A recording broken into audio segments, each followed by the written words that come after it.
We begin this next section, and we're going to be discussing the Spanish-American War. We start with stirrings of imperialism and the new manifest destiny.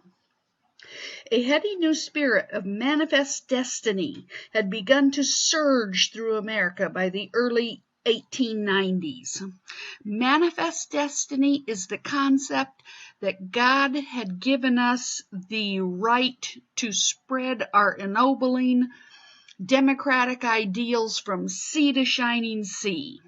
We had started out with colonization on the East Coast and had spread all the way to the West Coast. Well, that has been accomplished. We have filled in the middle parts of our nation. Now, our sense of manifest destiny is causing us to look outside our own shores. A reconciled South was rising again, and the closing of the frontier indicated that old energies would have to be diverted into different channels.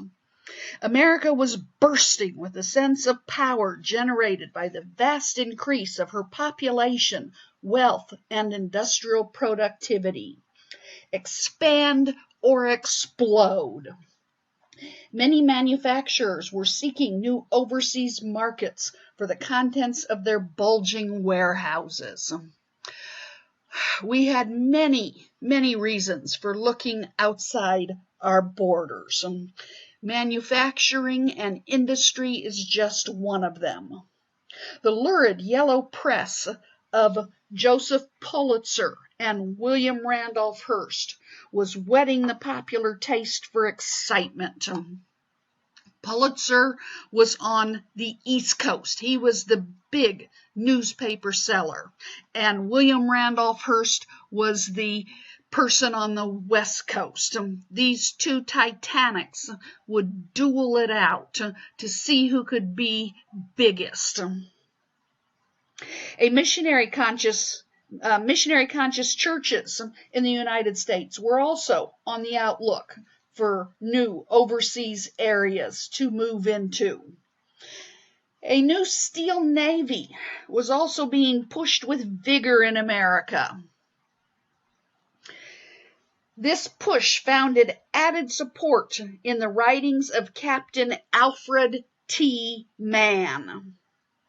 He had written and published in 1890 The Influence of Sea Power Upon History from 1660 to 1783. His theme was that world dominion went to those nations that won and retained control of the sea.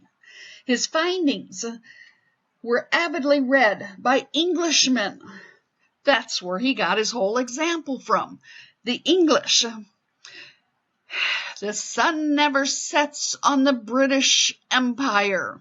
No matter how the globe is turning, the sun is always shining on a British possession. Who was Queen of the Seas? The English. Who had the biggest navy at that time? The British. And so his findings based upon the British made all British people go, yes, let's pat ourselves on the back. Meanwhile, the Germans are reading this and going, we see what we need to do. The Japanese were reading it. We see what we need to do. Man thus unwittingly stimulated the fateful naval race that gained momentum at the turn of the century. Citizens redoubled their agitation in the United States for a mightier navy. We also began to demand an American base Isthmus Canal that could shuttle our nation's warships from the Atlantic to the Pacific and back. Well, meanwhile, let's take a look out at Hawaii. Right now, if you wanted to get to the other side of the world to trade in China in the Orient, your ship had to leave the East Coast, New York or wherever, go all the way down around South America, around the tip, come back up, and you usually somewhere around Los Angeles or San Francisco, you made your last stop where you got new provisions, and then you head off into the wild blue yonder. The next place you could possibly stop was Hawaii. From there, it was another long ways until you got to any islands or to Japan or to China, the Philippines, anything that was here in Asia. But Hawaii was sort of a third of the way across. In the early years of the 1800s, back 100 years prior to this, Hawaii was a way station and provisioning point for Yankee shippers, sailors, and whalers. In the 1820s, the first English missionaries came to Hawaii. They were Dole and Libby, amongst many others. Obviously, they got involved, their later generations, in much more than just missionary work. Americans gradually came to regard the Hawaiian Islands as a virtual extension of their own coastline. White planters, mostly American, were further alarmed by the increasingly autocratic tendencies of Queen Lulukalani. She insisted that native Hawaiians should control Hawaii. Well, what do you mean? Us white people have come over and are establishing ourselves in Hawaii. But you have the idea that Hawaiians should rule Hawaii. Desperate whites organized a successful revolt early in 1893. It was openly assisted by American troops. My, we just happened to have troops there ready to help. Another picture here of the revolution there in Hawaii.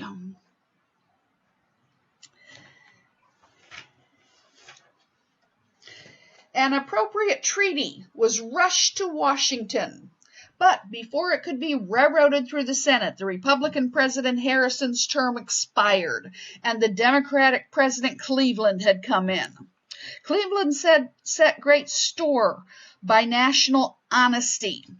Now remember, this man is stubbornly honest and fixed to what he wants to do. I must reduce the tariff. Unnecessary taxation is unjust taxation. You'll lose the election. Leave it alone. No. He pushes it anyway and loses to Harrison. Well, he is now in his second term, and this treaty is put before him. They were trying to get it into Harrison, the Republican, but his term expires before they get it put in front of Cleveland. And Cleveland suspected that his powerful nation had gravely wronged the deposed Queen Lulukalani. Cleveland therefore withdrew the treaty from the Senate early in 1893 and sent instead a special investigator to Hawaii. He wanted to find out what the majority of Hawaiian natives wanted. Did they favor annexation at all? Although the Queen could not be reinstated, the sugar-coated move for annexation had to be abandoned temporarily. We would not actually annex Hawaii until the Republicans get back into power under McKinley in 1898. But he does temporarily hold off annexation. A side note, Queen Lulukalani traveled to the U.S. to lobby against annexation. On a train from California headed east, she marveled. Here were thousands of acres of uncultivated, uninhabited, but rich and fertile lands. Colonies and colonies could be established here, and yet this great and powerful nation must go across 2,000 miles of sea and take from the poor Hawaiians their little spots in the broad Pacific. But the U.S. needed Hawaii's naval importance. Yes, how could we have a overseas empire in Asia without having Hawaii? We desperately needed Hawaii. And mentioning earlier Grover Cleveland, the Hawaiian situation explained, he was not able to return her to the throne, but he at least saved annexation for the next president.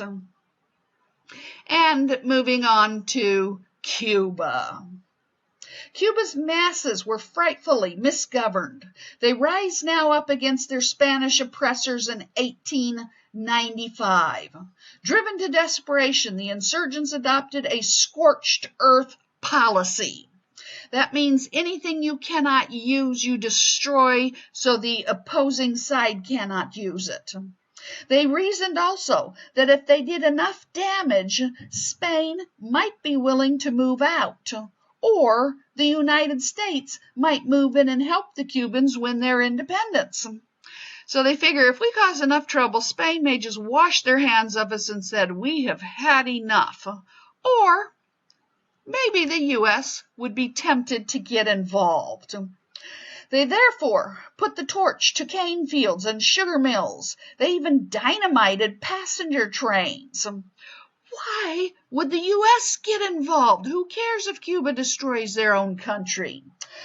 Why? The U.S. had an investment stake of about $50 million in Cuba and an annual trade stake of about $100 million.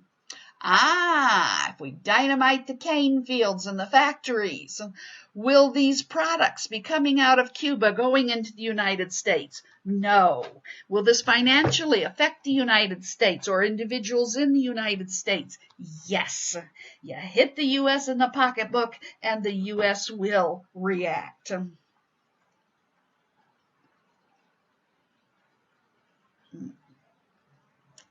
Hang on, what happened?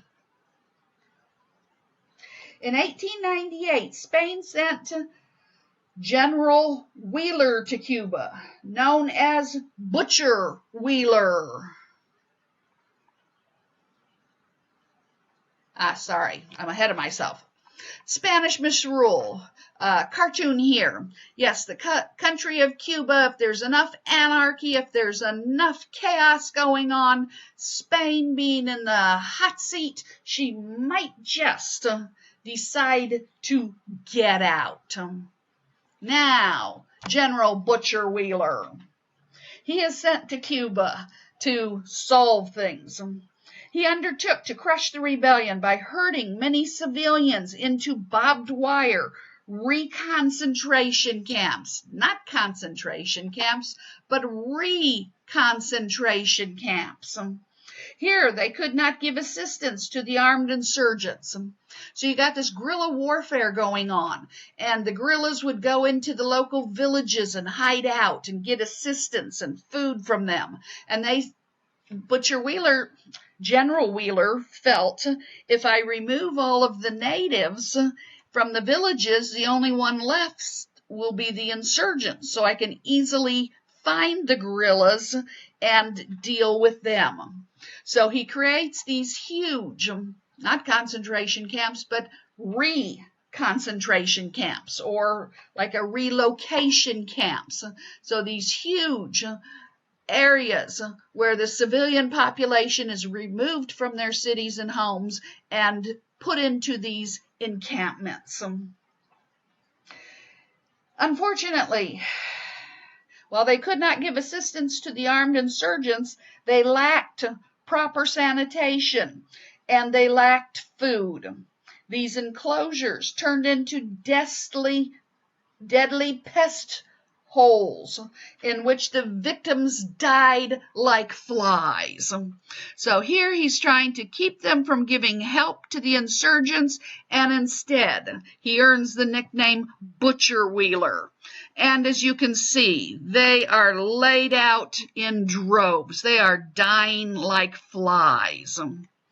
Not enough food. The inhabitants are starving to death. Here, the bones piled up at the cemetery in Cuba. Unbelievable carnage that takes place. An outraged American public demanded action. Congress in 1896 passed a resolution which called upon President Cleveland to recognize the belligerency of the revolted Cubans. Cleveland once again defiantly remarked that if Congress declared war, he would not, as commander-in-chief, issue the necessary order to mobilize the army. There's an order in which this is done. Constitution says Congress asks for war. The president asks for war, and Congress then votes yes or no. And what you had here was Congress telling the president, we give you war, we want war. And President Cleveland, once again, remember, you don't mess with Cleveland. He says, I'm not going to war. This is not our country's problem, and we are staying out of it. You may have granted me war, but one of the titles of president is commander-in-chief. He is commander-in-chief of the military. In time of war, should the president want to ride out in front of the troops and lead them into battle, technically he can. He is commander-in-chief of the military. But no president has ever done that, and we wouldn't want our president to do that and get killed. So instead, we have a secretary of war. We have a whole war department, and under him is different generals and whatnot. But the president is Commander-in-Chief. That's one of his nicknames, Commander-in-Chief, or oftentimes he's referred to simply as Chief, Commander-in-Chief of the military. And Cleveland says, you can give me war, but I am not going to issue the necessary orders to mobilize the army. Atrocities in Cuba were made to order for the sensational new yellow journalism of William Randolph Hearst and Joseph Pulitzer. This is oftentimes referred to as yellow journalism. Who can sell the most newspapers? Who can have the biggest hair-raising, screeching headlines that attracts people to buy newspapers?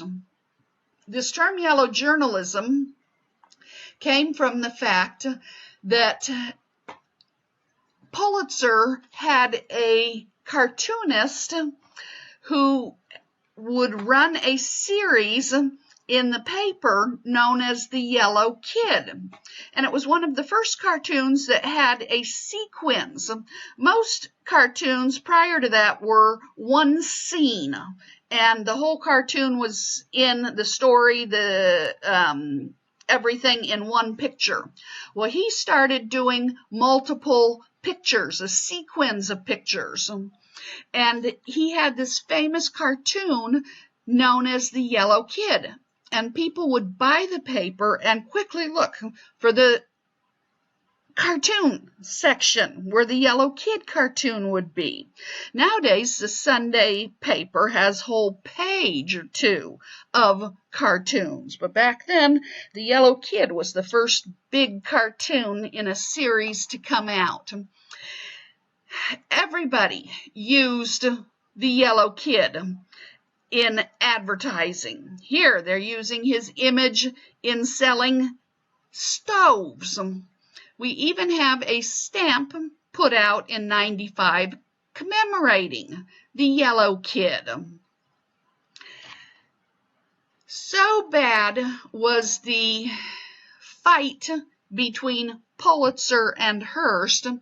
This journalist who did the Yellow Kid worked for Pulitzer, and Hearst offered this cartoonist so much money that he left Pulitzer's newspaper to come to work for William Randolph Hearst's newspaper. And so that is where the term yellow journalism got its start, from this cartoonist who did the series of the Yellow Kid. So they are in a titanic battle. Who can sell more newspapers? And what sells newspapers more than a huge story? And what is a bigger story than a war? They attempted to outdo each other with screeching headlines and hair-raising scoops. Hearst sent the gifted artist Frederic Remington to Cuba to draw sketches. If you are an art major or have taken Art 101, you are probably very familiar with Frederic Remington. Very big American artist, and he liked to draw, paint, sculpt scenes of the West. That is what he is most known for. Cowboys and Indians type of things. Here are just two examples of pictures of an Indian and cowboys. This next one, another Western scene. You've got not cowboys, but military people out in the West, U.S. Army. He is also known for his sculptures, which also, same thing. They typify the West, cowboys and Indians. This one is unbelievable. Here you have the buffalo with the horse jumping over the buffalo in a buffalo fight, buffalo hunt. And here his rider, the Indian, is barely hanging on as the horse is jumping over the buffalo. Here is another one of his sculptures, has an Indian warrior at full gallop on his horse. Always his drawings, paintings, and sculptures showed motion. Very few were static. He had a few that were static, but many of them showing great deal of motion. Well, Remington is being sent now to Cuba to draw sketches. And can you imagine a famous artist and you're sending him to draw sketches? That must have cost a pretty penny. Well, Remington reported that conditions were not bad enough to warrant hostilities. And Hearst is alleged to have replied, "You furnish the pictures and I'll furnish the war." Many people have accused these two newspapermen of having instigated the Spanish-American War. And to their credit, they really did have a major part in this war. The Maine. Early in 1898, Washington sent the battleship Maine down to Havana Harbor. So the Maine is sent down here to Havana. It was sent for a friendly visit, but it was actually sent to protect and evacuate Americans should a dangerous flare-up occur. The United States tries to protect its citizens everywhere around the world. Yes, once you leave U.S. soil, they cannot guarantee your protection because you are on foreign soil under that country's laws and rules. but if at all possible, they do try and intervene for American citizens in foreign countries. Well, the Maine was down here, all this chaos going on in Cuba. If we need to evacuate American citizens, we're here ready to get you out. On February 15th, 1898, the Maine mysteriously blew up in Havana Harbor. The Maine is an old battleship. It is not one of the new ones. We even have a postage stamp. Remember the Maine, famous battleship, yes. And remember always, USS, United States Ship, Maine. It blows up in Havana Harbor with a loss of 260 officers and men. Rather shallow waters. You can see the battleship and the wreckage. Artists' portrayal of the explosion. You've got men thrown high up into the air. 260 officers and men are killed in this explosion. 2 investigations were undertaken, one by the U.S. Navy officers and the other by Spanish officers. You're saying this is a U.S. Navy ship. No wonder they would investigate. Why in the world would Spain be investigating a U.S. ship that explodes? Well, let's go back. It is in Havana Harbor. When a ship is in some foreign port, it is under the authority of that country. Does Cuba is owned by Spain. Does Spain have the right to investigate a blown up United States ship in its harbor? Absolutely it does. 2 investigations were undertaken. The Spanish Commission announced that the explosion was internal and presumably accidental. We'd like to think you didn't blow up your own ship on purpose. The American Commission reported that the blast had been caused by a submarine mine. Washington spurned Spanish proposals of arbitration. Now, is it logical that Spain would blow up our ship? The last thing Spain wants is to bring the United States into the middle of their fight. They're having enough trouble controlling the Cubans. But no, we know that a submarine mine, Spanish submarine mine, blew up our ship, and we spurn Spanish proposals of arbitration. We're not going to sit down to the table and talk with you. Not until almost 80 years later, in 1976, did Admiral H.G. Rickover, under U.S. auspices, give what appears to be the final answer. They went out, dived the battleship Maine, and took a look at the wreckage and the metal. If the metal on the ship was collapsed in, that meant, yes, a submarine had sent out a torpedo, or we had been hit by a mine, and the explosion was from the outside going in. If it was an internal explosion, as the Spanish had said, the metal would be turned out so that the explosion from inside would have ripped the hole and turned the metal outward.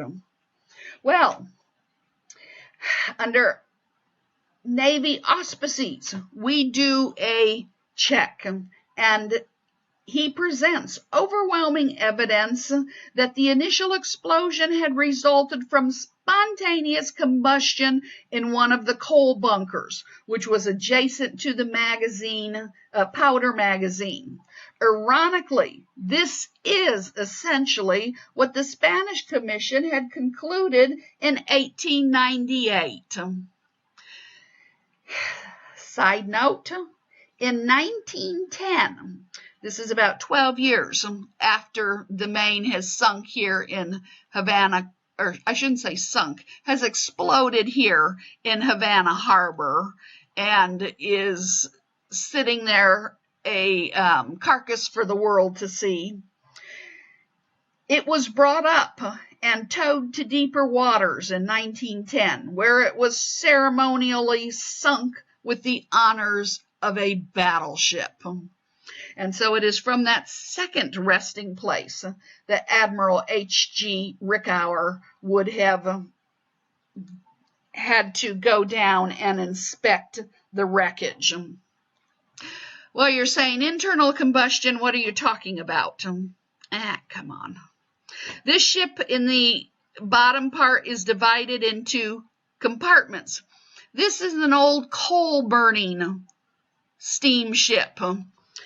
It is not one of our most modern ships, and you had to take your coal with you.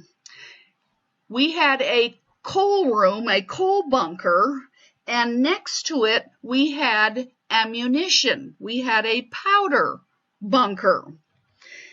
Coal creates a very fine, powdery dust, and this dust can be very combustible. I don't know why they put the ammo next to the coal bunker, because all it takes is just a spark, just the slightest thing, to set off that coal dust to create an explosion. Well, if you just have an empty room next to it, that's one thing. If you have your munitions next to it, you get what you have here. Massive explosion, loss of 260 officers and men. Lashed to fury by the yellow press, the U.S. leaped to the conclusion that the Spanish government had been guilty of intolerable treachery. The battle cry of the hour became, "Remember the Maine! To hell with Spain!" The American public was on fire, but the cautious chief executive was condemned by jingles as Wobbly Willie McKinley. McKinley did not want war. He didn't feel this, same as Cleveland, that this was any of our business. This was between Spain and her colony, her possession of Cuba.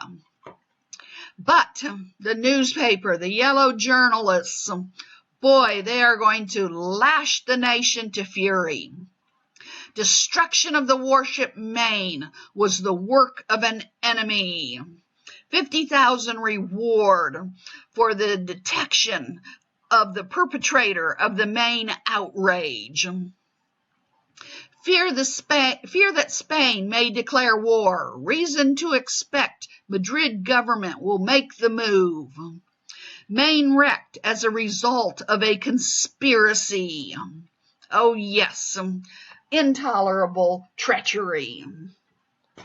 And here we have Assistant Secretary Roosevelt. This is Teddy Roosevelt. We're going to come to this in just a minute. Convinced the explosion of the warship was not an accident.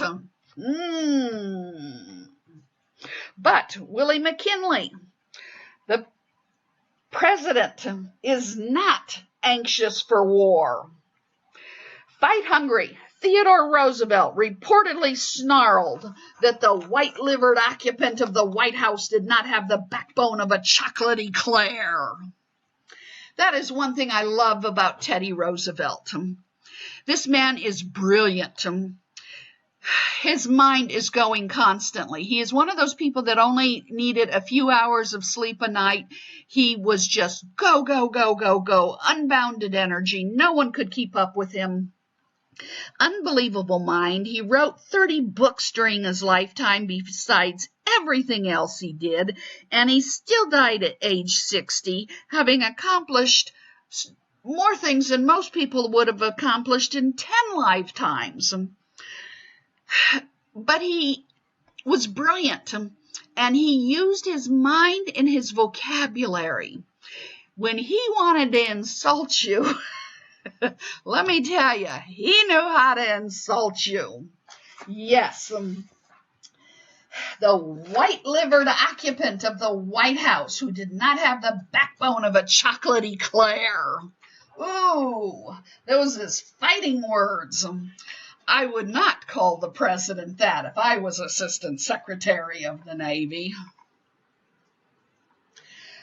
Cartoon from that time period showing our opinion of the whole situation. Here, Spain is represented as the Spanish brute, and he's trotting under the American flag. And here is dead American sailors who have been flung all over the place in the explosion. Maine sailors murdered by Spain. And here his hands are drenched in blood. The Spanish brute adds mutilation to murder. Boy, they don't make this Spanish Cuban look very nice.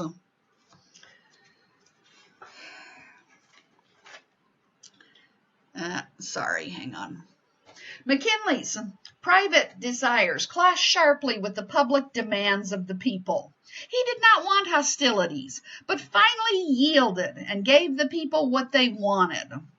On April 11, 1898, McKinley sent his war message to Congress, urging armed intervention to free the oppressed Cubans. The Teller Amendment was also issued to the world, proclaiming that when America had overthrown Spanish misrule, she would give the Cubans their freedom. From this point on, Cuba has forever been a thorn in the flesh of the United States. We did not want to appear the land-grubbing, hungry Americans. And so, yes, we are going to war because of how horribly the Cubans are being mistreated by the Spanish. And when the war is over, based upon the Teller Amendment, we will not annex Cuba. We will instead grant Cuba her freedom. Well, if we're going to war, our regular army was unprepared for any type of war, let alone war under tropical skies. It numbered only 2,100 officers and 28,000 men.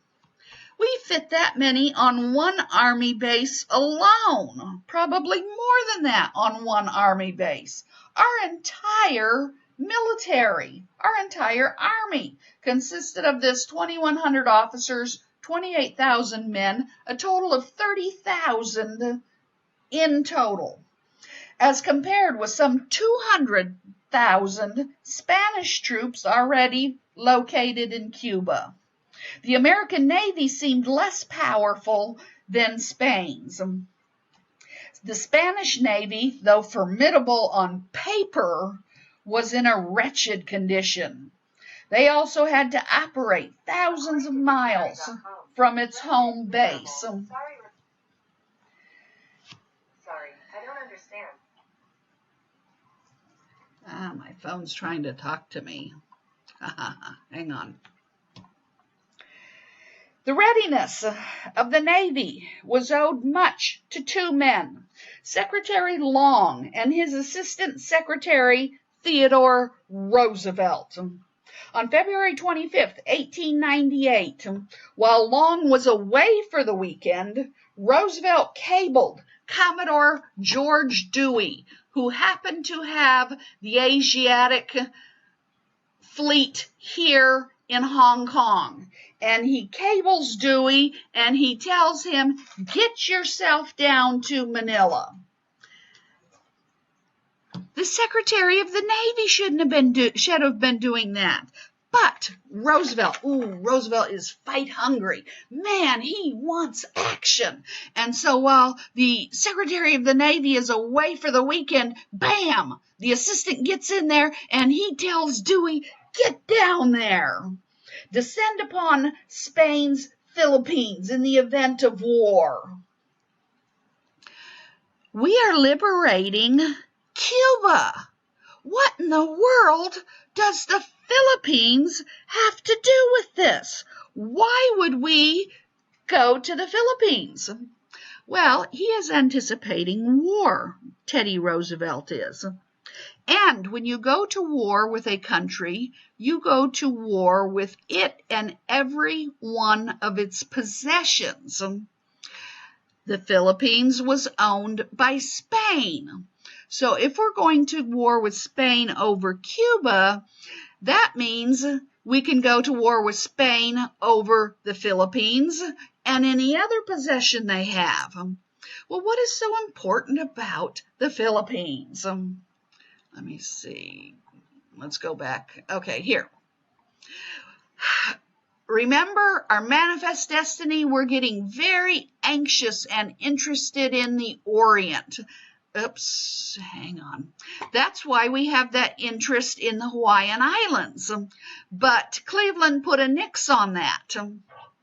Well, if we want a piece of Asia, we'll take any piece. Do we want the Philippines? No, we want China. Secondly, we want interest in Japan, but the Chinese trade is really what we're after. But we have no invitation. We have no rights here. But since we're at war with Spain here in Cuba, what else does Spain own in Asia? They own the Philippines. So if we acquire the Philippines, that gives us a piece of the pie in Asia. And from the Philippines, we can then spread ourselves into more of Asia. So that manifest destiny, yes, we may be setting you free, but we are going to also use that opportunity to maybe pick up something by chance over here in Asia. Well, let's go back here.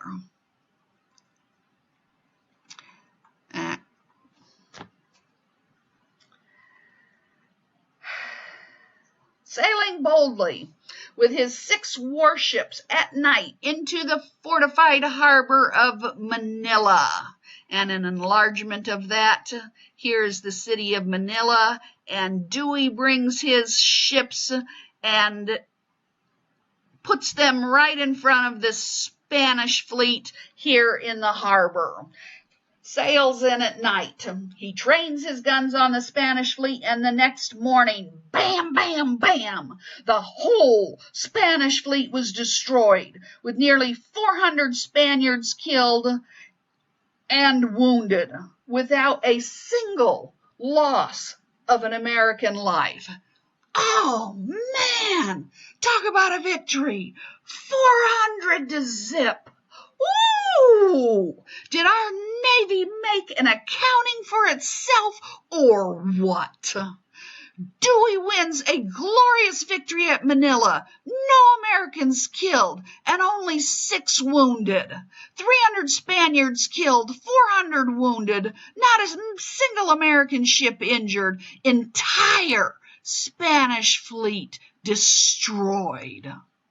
We were using metal ships, our Navy was, and the Spanish fleet was wooden ships.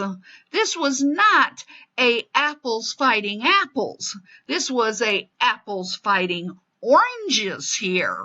No comparison of what was going on. And here we have a postage stamp commemorating the United States in the Philippine Islands, the Battle of Manila Bay. This is a 2 pesos postage stamp. So this was a Philippine. Remember, you may not remember, we owned, we don't own it yet. We will soon own the Philippines, and we will own it until the end of the Second World War. And so we have postage stamps for our colony, our possession, the Philippines. Yet Dewey, while he has come in and taken out the Spanish fleet, he is in a very precarious position. He could not storm the forts of Manila with his sailors. You need the army, the land people for that, not the sailors. He was therefore forced to wait in the steaming hot bay while troop reinforcements were slowly assembled in America. The Germans, in the meantime, sent a grouping of 5 vessels in. So we got, these are destroyed now. So we have our 6 ships sitting here, and suddenly there's 5 German ships sitting there staring at us. Their force was more powerful than Dewey's. After several disagreeable incidents, Dewey lost his temper and threatened the arrogant Germans with war as soon as you like. Thank heavens the Germans didn't take him up on that. The last thing we needed was to be going to war with Spain and Germany at the same time. Well, the long-awaited troops finally arrive in force, and we capture Manila on August 13th, 1898. This is an important date to know. Write this down. August 13th, 1898. They collaborated with the Filipino insurgents who were commanded by their well-educated part Chinese leader, Emilio Aguinaldo. The Filipinos think this is the greatest thing since sliced bread. We don't like being a colony of Spain, and suddenly the United States is over here and going to defeat Spain. Why are the Filipinos so anxious to help us? What would give them the notion that this is a good thing to help us with? Well, let's look back here. The Teller Amendment. We promise we are not in this war to annex Cuba. We are simply going to overthrow Spanish misrule and set Cuba free. So when we appear in the Philippines, what do the Filipinos think we are there for? To set them free from Spanish misrule. Is that our intent?